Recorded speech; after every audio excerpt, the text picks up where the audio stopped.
Vamos agora falar sobre o meio ambiente, com o tema Cânhamo, uma solução para a crise climática?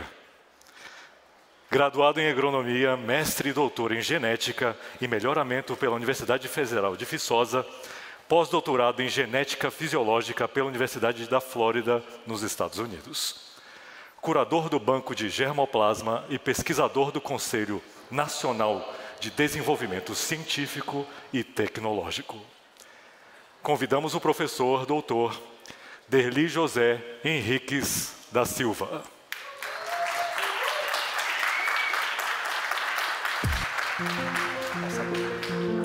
Obrigado. O passador está aqui. Bem-vindo, professor. Tudo bem.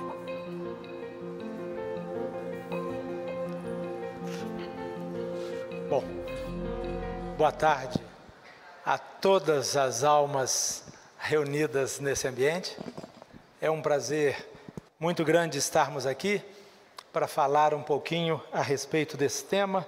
Como foi comentado, nós trabalhamos com banco de germoplasma, com introdução, com variabilidade, com genética, com fisiologia, desde 2000. E por que eu estou usando essa frase logo de início?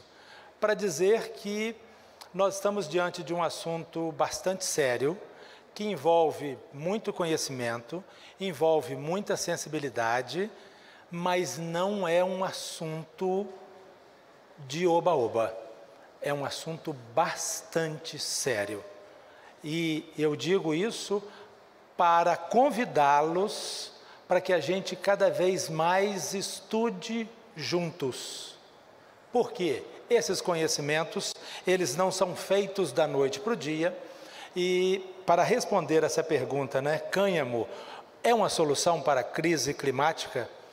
Eu optei fazer o caminho histórico dessa planta, para que a gente possa pensar nas coisas que foram feitas e nas consequências fisiológicas daquilo que foi feito. E eu gostaria muito que vocês, a todo momento, pensassem o seguinte: certamente vocês já vivenciaram situações do tipo: a pessoa importa um produto, importa uma variedade, importa um streaming, planta, e esse produto no Brasil não é exatamente aquilo que ela importou, quer seja da Espanha, da Austrália, dos Estados Unidos e do Canadá. Por quê? E todos os dias eu passo... Todos os dias é um pouco de exagero, A gente que está aqui, a gente sempre exagera um pouquinho, afinal de contas, somos brasileiros. Mas é extremamente frequente eu receber comentários como esse: professor, eu importei por uma liberação judicial a variedade tal, e eu plantei, e acabando que o meu pai, minha mãe, ou minha filha, meu filho, ficou viciado. E o que eu faço? Essas são expressões que eu ouço. Então vamos caminhar um pouquinho, só para que a gente possa ter uma noção. Derli Henriques, derli@ufv.br. Esse é o nosso roteiro, é um roteiro bastante bioquímico, mas eu não vou ficar com muitos detalhes, até para que a gente não canse o nosso assunto.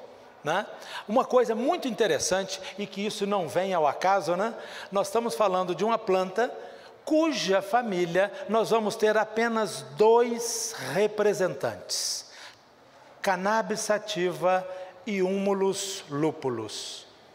Lembrando sempre que esses nomes são nomes itálicos, Então, quando a pessoa falar Humulus, ele está utilizando dos Estados Unidos. É Humulus.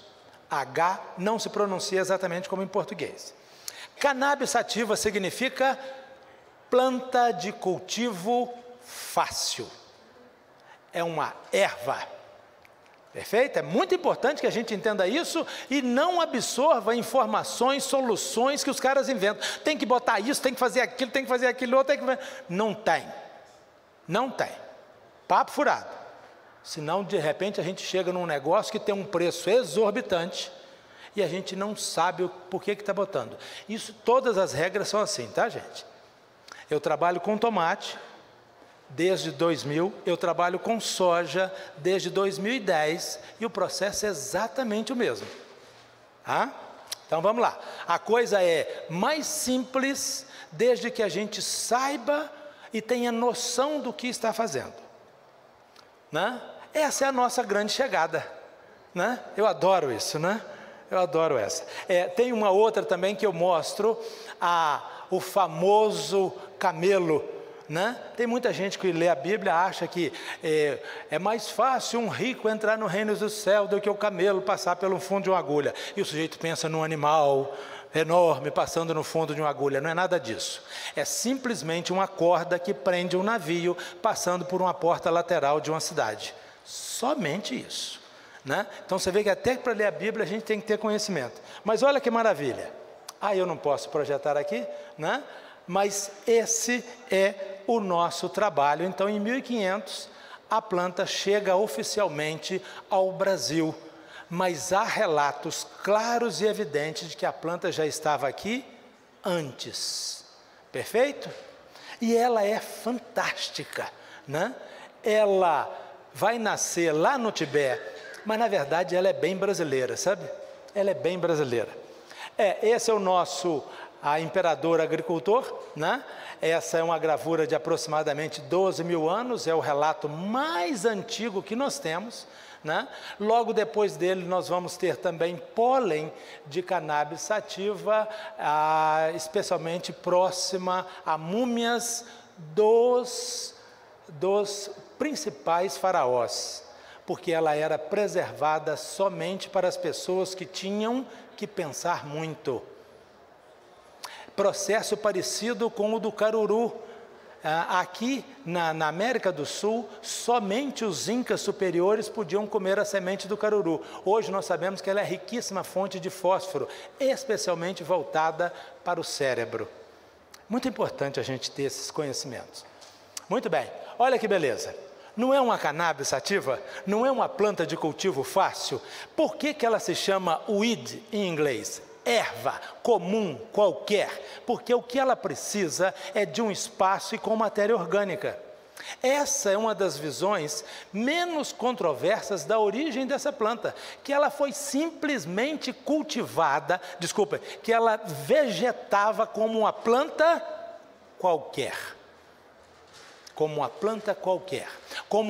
Hoje ela é considerada uma planta invasora, uma planta oportunista, porque todas as vezes que você prepara, ela simplesmente invade. Eu tenho um aluno, na verdade eu co-oriento, ele é um paquistanês, e hoje ele está na Universidade do Tennessee. Mas eu comecei a conversar com ele quando ele ainda estava no Paquistão. E um dia eu falei com ele que o meu sonho era trabalhar com essa planta. Ele falou, com essa? Isso, todo canteiro meu está cheio desse negócio. E me mandava foto daquele negócio. Eu falei, não pode ser. Não, sim senhor. Todas as vezes. E para ele, que é Islã, é proibido por lei. Então toda vez que ele toca na planta, ele tem que tomar banho, trocar de roupa, né? É um caso seríssimo. E lá acontece em todo local, né? Então é muito importante que a gente entenda isso. Veja, essa é a nossa origem, né? Depois disso, nós temos relatos já do homem utilizando essa planta, e essa é uma coisa muito curiosa que eu vou falar para vocês aqui. Na ciência, a gente reconhece fácil o uso histórico de plantas para 4 princípios: alimentação, vestuário, abrigo e remédio. Quando a gente fala de remédio, nós estamos falando de coisa que tira a dor, de coisa que desinflama, especialmente o homem pré-histórico, ele vai ter essa noção clara. Você está com ardência no estômago, você tomou um produto e daí a 15, 20 minutos aquela ardência reduziu. Então ele guarda aquele conhecimento. Agora, no caso da cannabis, é o único relato que nós temos da pessoa se desvencilhar do sofrimento. É uma expressão maluca, né? É uma expressão maluca essa. Ei, Cris, tudo bem? Né? É uma expressão muito difícil e diversos autores citam exatamente a mesma. Então, no caso da cannabis, nós vamos ter a utilização dessa planta para abrigo, para alimentação, especialmente sementes, e também para se desvencilhar do cansaço. Ok? Caso, pelo menos até onde que a gente sabe, caso único, né? E aí o que nós vamos ver? Nós vamos ver essa planta sempre convivendo com o ser humano. Ok? Sempre convivendo com o ser humano. Uma planta com esse formato, essas são possíveis plantas consideradas um pouco mais históricas. Eu vou chamar a atenção de vocês de alguns pontos que são bastante interessantes e daqui a pouco eu vou comentar. Mas uma coisa, essa é a planta, ou plantas que se aproximam da parte histórica. Qual é o grande interesse aqui? Veja que nós temos galhos muito abertos. Para quê? Para a entrada de luz, para facilitar o processo fotossintético. E, olhando aqui, essa planta, ela tem um sistema radicular, que nós vamos chamar de raiz pivotante. Para que é isso? É uma raiz que ela é extremamente forte e ela consegue quebrar camadas do solo. Tá bom? Então vejam, eu tenho uma estrutura aérea para permitir entrada de luz. Eu tenho uma estrutura do sistema radicular fortalecendo e transformando essa planta como um verdadeiro trator. Anotem essa expressão. E além disso, essa planta ela ainda tem planta macho e planta fêmea. Isso é um mistério. Por que tem planta macho e planta fêmea? É um mistério. Mas, por outro lado, nós vamos ter uma planta que produz apenas pólen. Pólen é um produto barato, pensando do ponto de vista biológico. É exatamente como nós, né? Nós produzimos esperma, barato. Mulher produz óvulo, caríssimo. A sociedade inteira tem que acompanhar e proteger o produtor de óvulo, porque isso é caro, do ponto de vista biológico. Sêmen é barato, pólen é barato. Por outro lado, aquele que produz algo que é barato, ele tem que invadir e vencer as dificuldades. Por quê? Porque o metabolismo dele é mais fácil. É exatamente essa a ideia biológica. E a planta vai passar exatamente esse princípio. Ok? Se por acaso vocês acharem assim, professor, o senhor está confundindo, o senhor está falando da planta ou o senhor está falando da gente? Não me perguntem isso, porque eu também fico em dúvida às vezes, né? Eu também fico em dúvida, né? Só falta ela falar, né?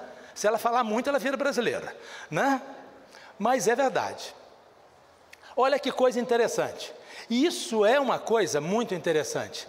Como que essa planta sobreviveu a tanto processo seletivo, tá? Então eu estou falando para vocês de uma seleção que nós chamamos de seleção divergente, e essa foi a primeira variação. Nós tivemos uma grande variação de pessoas querendo essa planta como fonte de fibra.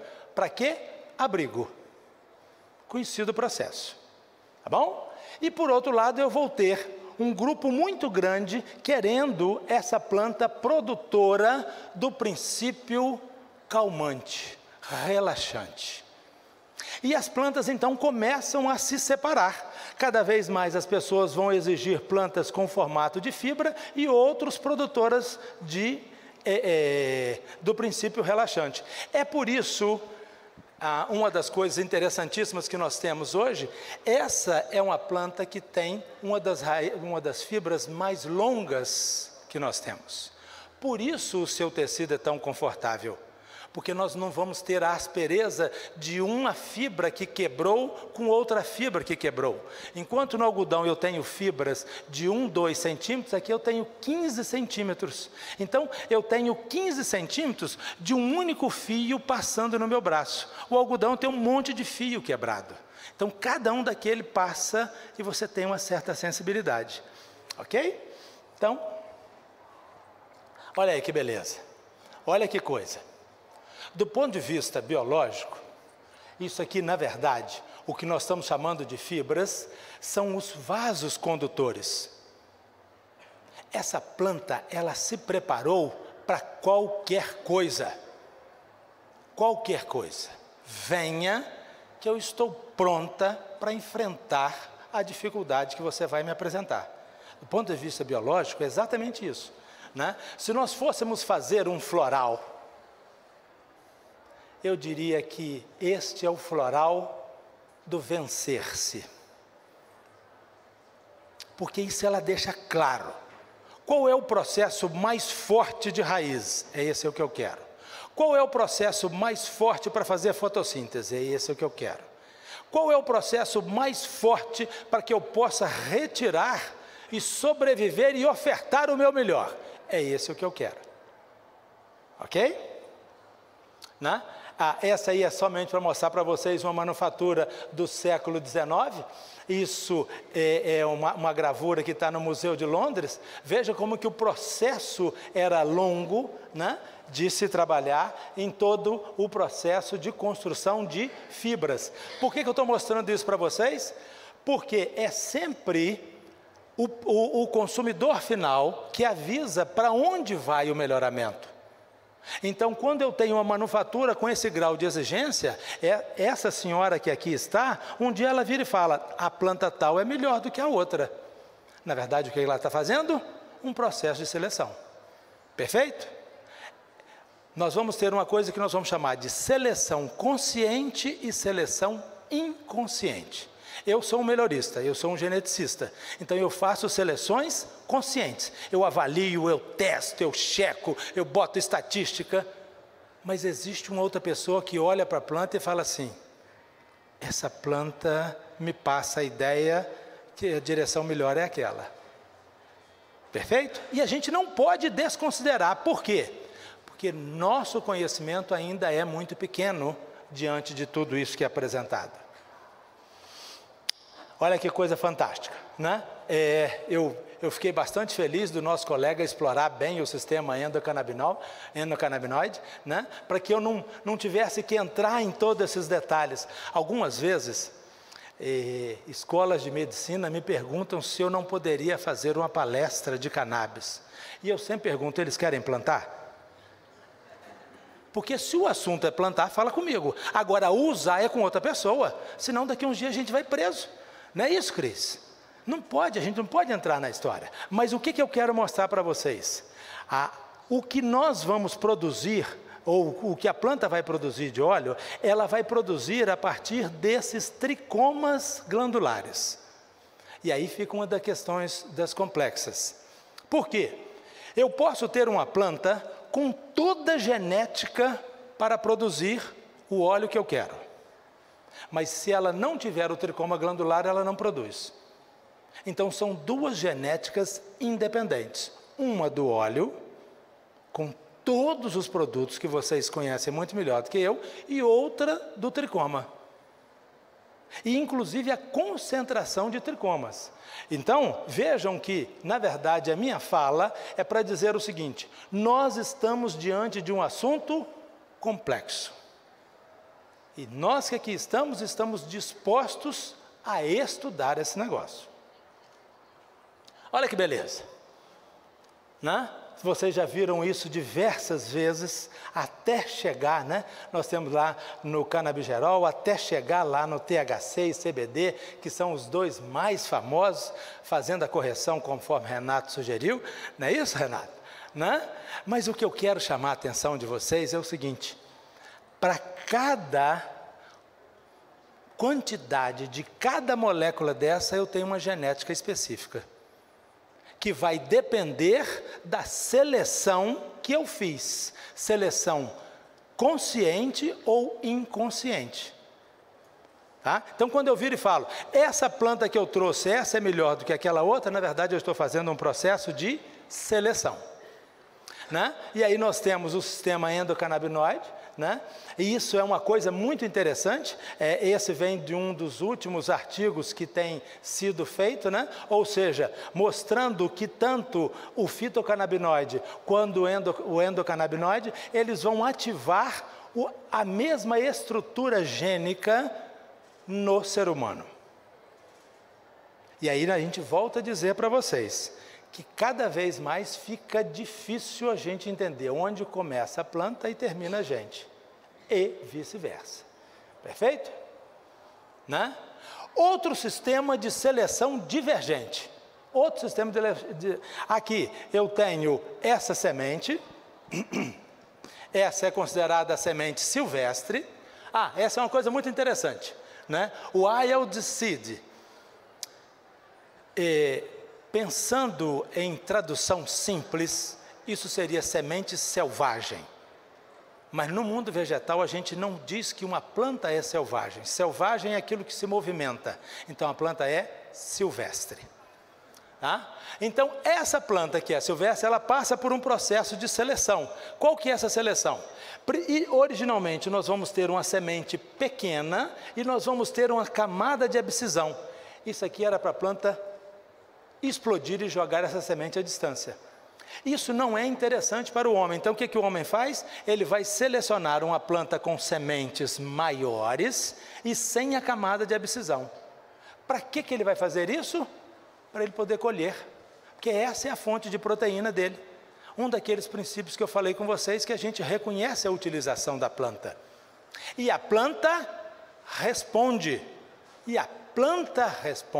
É importante que a gente entenda isso, e eu digo isso para vocês porque nesse momento eu estou simplesmente alertando, convidando vocês para que vocês também sejam melhoristas desta planta, porque essa planta responde demais, de forma quase truculenta.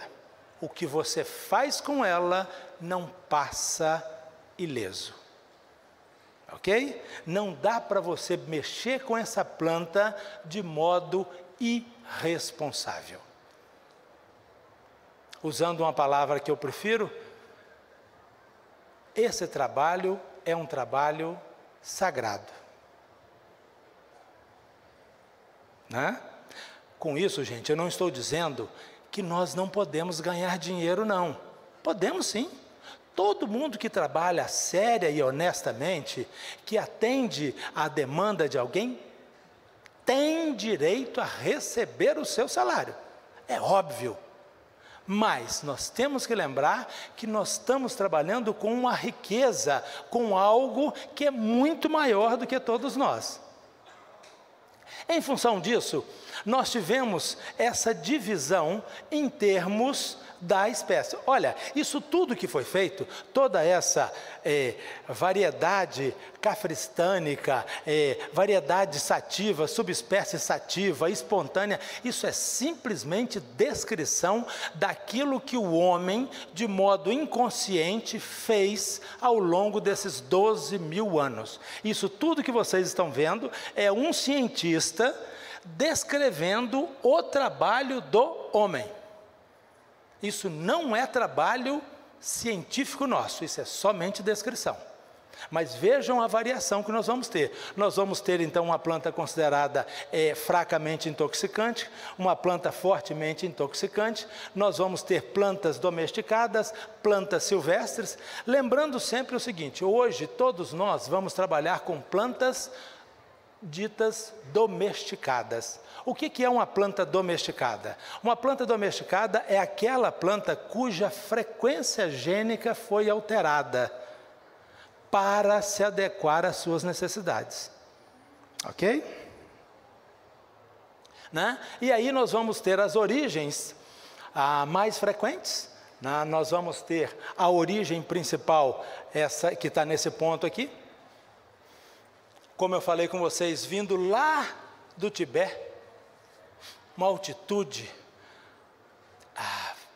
duração de período luminoso de 14 até 15 horas, 14 até 15 horas, essa planta vai primeiro migrar e passar por um processo de seleção visando produção de fibras, outro processo, produção da parte de drogas, fibra de novo, perfeito? E aí nós vamos ter os dois grandes princípios. E hoje, essa planta está aonde? Onde está a cannabis? No mundo inteiro. No mundo inteiro. Né? Essa planta é mais geral do que arroz. Arroz com feijão, só brasileiro e cubano que come. Mas brasileiro não usa cannabis, porque aqui é proibido por lei. Não é isso mesmo? Não usa. Não usa. Uma vez eu fiz uma fala e tinha o pessoal do Ministério da Agricultura na plateia. Eu falei, gente, eu vou falar aqui uma coisa que é curiosidade. Vocês nunca viram essa planta. Aí todo mundo morreu de rir. Eu falei, não estou entendendo. Né? Não estou entendendo. Mas vejam, essa planta vai surgir lá do Tibete. E hoje nós vamos utilizar essa planta no planeta. A pergunta é: esta planta tem condição de sobreviver a uma possível mudança climática? Com certeza, não tenho a menor dúvida disso. Essa planta está plenamente preparada para isso. E a minha fala até aqui foi simplesmente para dizer o seguinte: todos nós que trabalhamos com essa planta, nós somos corresponsáveis. Então eu estou tirando vocês daquela inocência inconsequente. Para te perguntar, o que você quer fazer com essa planta? Perfeito?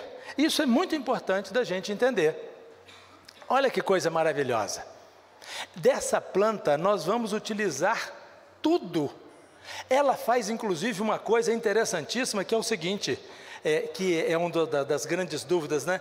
Por que ela vai produzir maior quantidade de substâncias com consequências psicotrópicas somente nas flores? Ou seja, ela já está preparada para também ser alimento, ser utilizada. Ela faz isso simplesmente para garantir a sua espécie, a sua perpetuação. Mas todos aqueles herbívoros estão convidados para participar desse banquete. Né? Então é muito importante que a gente entenda isso, né? Que a gente veja o outro lado, né? Que nós não vamos ter uma ciência fria, que fica fazendo contas e que fica simplesmente dizendo se isso é significativo ou não. Isso é apenas consequência, mas nós vamos fazer um trabalho que ele é muito maior do que esse, né? Aqui eu sempre trago, eu gosto muito de mostrar a composição da semente de cannabis, por conta dessa quantidade, dessa beleza, dessa variabilidade. Pensem vocês, uma pasta desta planta nos nossos subalimentados. Isso é uma refeição completa, gente. Isso é uma refeição completa. Então, é impossível a gente imaginar que isto foi simplesmente ao acaso.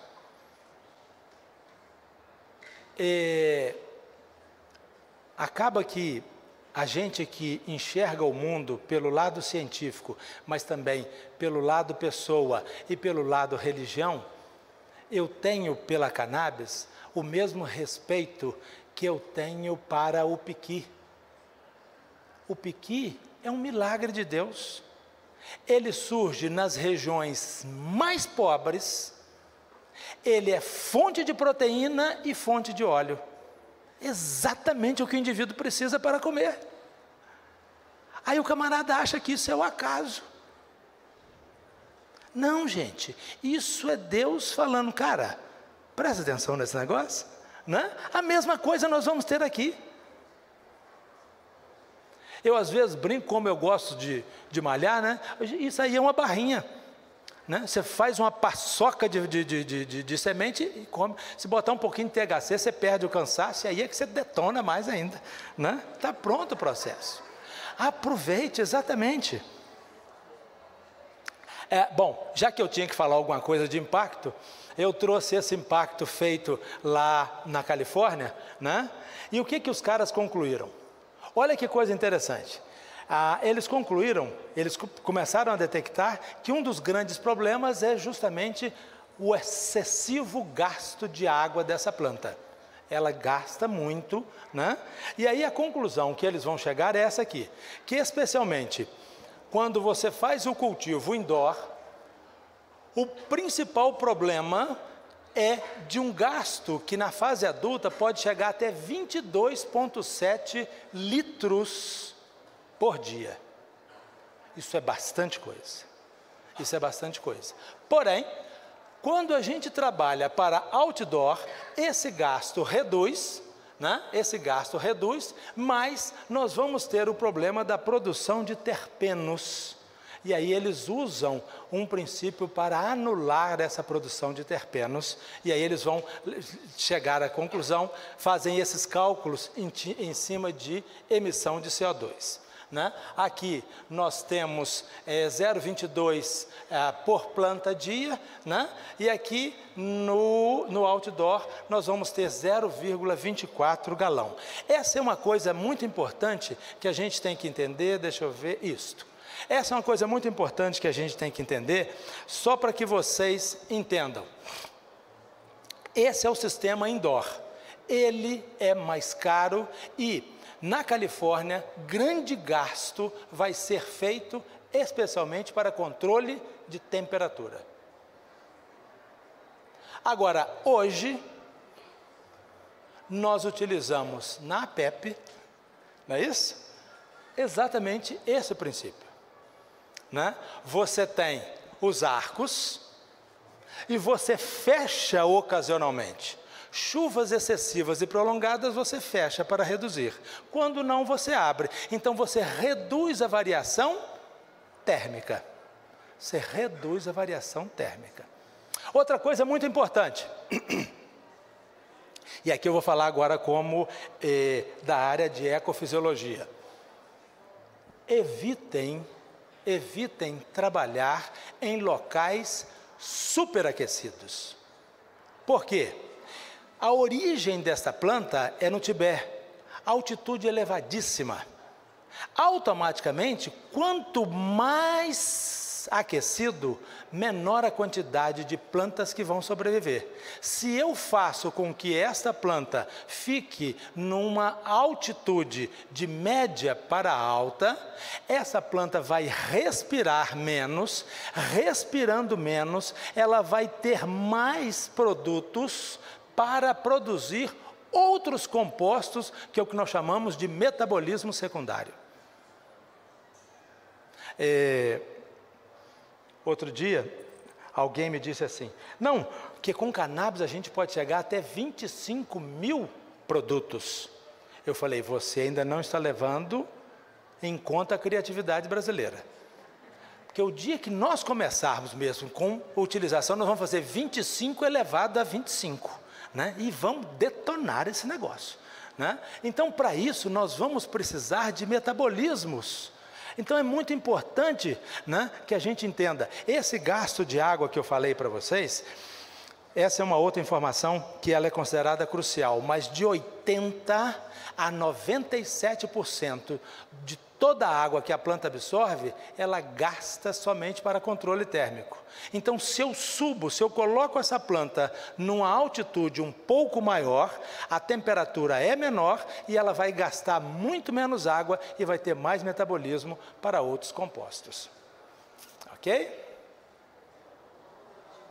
Bom, nisso então, meus amigos, o que eu gostaria de dizer para vocês? Nós estamos aí com uma planta C3, vejam que coisa, planta C3, isso porque o primeiro produto dela tem apenas 3 átomos de carbono.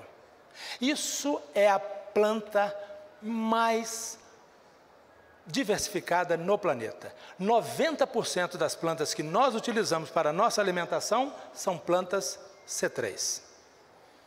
Raiz pivotante, como eu já havia dito para você, para estruturar, para vencer dificuldades no solo e conseguir explorar, né?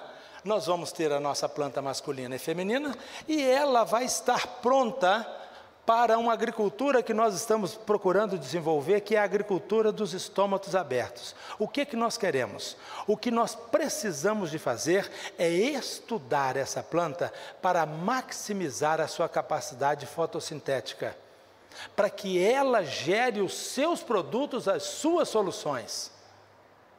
E ela tem plena condição de fazer isso. Agora, é óbvio que para isso nós vamos precisar de ter estudos fisiológicos, ecofisiológicos e genéticos. E aí, o que eu queria deixar muito claro para vocês? Planta de cannabis não é planta de gueto. Não é. Ela é uma planta para ser utilizada por uma pessoa que tem liberação para cultivo de 2 plantas. Ela é para ser utilizada por uma associação, ela é para ser utilizada por uma indústria e ela tem soluções para tudo isso. Porque muitas e muitas vezes a gente pensa, mas eu tenho meu terreno lá em casa, mas e aquela pessoa que está no centro de São Paulo? Então todos nós, e a planta tem isso. Agora, quando eu coloco isso para vocês, olha, do ponto de vista fisiológico, ecofisiológico e genético, volto a dizer para vocês, esta planta não é para pessoas egoístas. Nenhum de nós vai conseguir ter tamanho conhecimento para sozinho ser o dono da genética dessa planta. Todos nós, diante dessa planta, nós somos estudantes iniciais. E essa é uma beleza muito grande. Quando eu fui fazer meu doutorado, e o meu assunto envolve muitos números, mas envolve plantas também. E eu fui trabalhar com berinjela, que era uma planta que eu não conhecia. E eu resolvi fazer entrevistas com agricultores. E um deles, um mais velho, ele virou para mim e falou, você só tem que conhecer a planta macho e a planta fêmea. Eu falei, gente, esse homem viajou, porque a planta não tem isso, berinjela, toda a flor dela é masculina e feminina. É o que nós chamamos de flor perfeita. Mas guardei aquela informação. Quando eu comecei a plantar, eu vi que ela tinham flores enormes e outras flores pequenas. E aí eu vi que na flor enorme, a parte feminina era muito grande e produzia frutos muito grandes. E na outra, a parte masculina era grande e produzia frutos pequenos. Falei, foi isso que aquele homem falou de flor macho e flor fêmea. E aí eu escrevi um artigo contando essa história. Né? Então, todos nós estamos trabalhando junto a todo momento. Nós vamos ter que fazer rodas de conversa e a gente tem que ouvir essas pessoas e anotar. Né? Eu sempre digo o seguinte, desde que eu venho estudando neurociência, pergunta idiota é aquela que não foi feita. Então a gente tem que olhar, pensar, discutir e trabalhar em conjunto. Né? Essa é uma outra classificação, né? A planta cannabis indica sativa, ruderalis, né? Ruderalis, vocês sabem o que significa ruderalis? Ruderalis significa planta comum, planta invasora, planta fácil, planta oportunista, planta que vai onde é necessário ir, né? Simplesmente isso. E hoje, então, eu estou aqui para anunciar para vocês essa nossa grande criação, né? Nós estamos criando o Banco Ativo de Germoplasma de Cannabis. Hoje nós temos um convênio já aprovado entre a UFV, a Universidade Federal de Viçosa, e a Canabrit, né? Technology Brasil, chique, né? E o que nós queremos? Nós queremos receber, caracterizar e divulgar informações científicas críveis a respeito de cannabis. né? Contamos com o apoio da ABICAM, né? E está faltando agora, então, uma liberação por parte da Anvisa, para que a gente possa começar a fazer isso. E qual é o grande papel de um banco de germoplasma? O grande papel de um banco de germoplasma é colecionar variabilidade para que a gente possa informar possibilidades. Esse é o nosso grande trabalho e fica aí o meu muito obrigado, agradeço muito esse grupo que nos recebe, agradeço muito o Renato aí representando a Canabride, a UFV que nos permite aqui estar, a APEP, que agora nós temos o agrônomo da APEP, não é isso? Já tivemos lá, né? E a gente está pronto para aprender juntos. Somos todos estudantes desta planta santa. Muito obrigado.